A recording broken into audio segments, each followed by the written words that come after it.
Jelgavnieks Ivars ir viens no nedaudzajiem šova dalībniekiem, kuram līdz šim nepatīkamā izbalsošanas procedūra ir gājusi secen. Pirmās nedēļas viņš neiesaistījās tračos un šķiet vienīgais apzināti gāja uz mērķi. Visiem spēkiem centās gūt panākumus. Cels griezē, šī pasaule mums jāsagriež. Cels griezē, cels griezē, šī pasaule mums jāsagriež. Cels griezē. Par Ivara tuvāko līdzgaitnieku gribot negribot kļuva Mareks. Nedēļā, kad dabi par nogulētu vingrošanu vairākas dienas nedrīkstēja apmeklēt nodarbības. Kā gribas pamosties,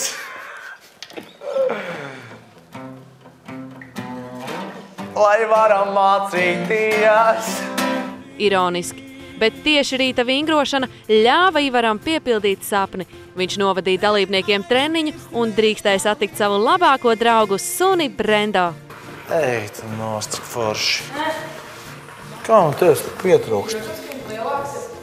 Pēc uzvaras labdarības koncertā, kur viņš dziedāja duetā ar Aišu, Ivars ir mainījies līdz nepazīšanai. Klusā censoņa vietā pārējie dalībnieki ieraudzīja līderi. Pēc viena martīnī ballītes tieši Ivars visus mudināja uz boikotu.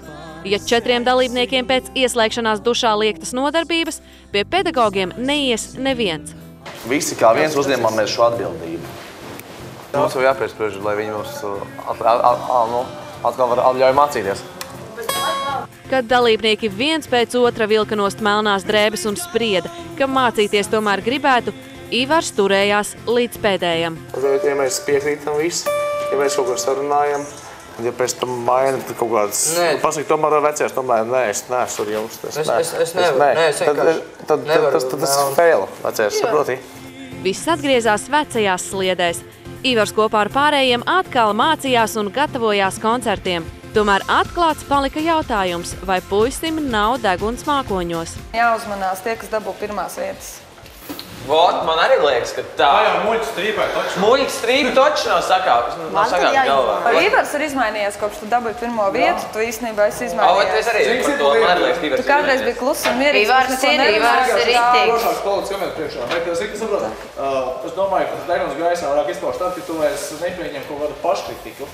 2 dienas pirms pēdējā koncerta Ivars saņēma pamatīgu brāzienu no Jāņa Stīveļa. Tikai vakar dabūju, un vakar mēs visu dienu pavadījām ar kolēģiem studijā, rakstot jauno dziesmu, un vakarā mums bija tiešraide. Man tā īsti pa lielam nebija nemaz laika tur tā ņemt un gatavot. Un tu esi balts un pulkains. Nē, protams, tu noteikti varēji izdarīt vairāk.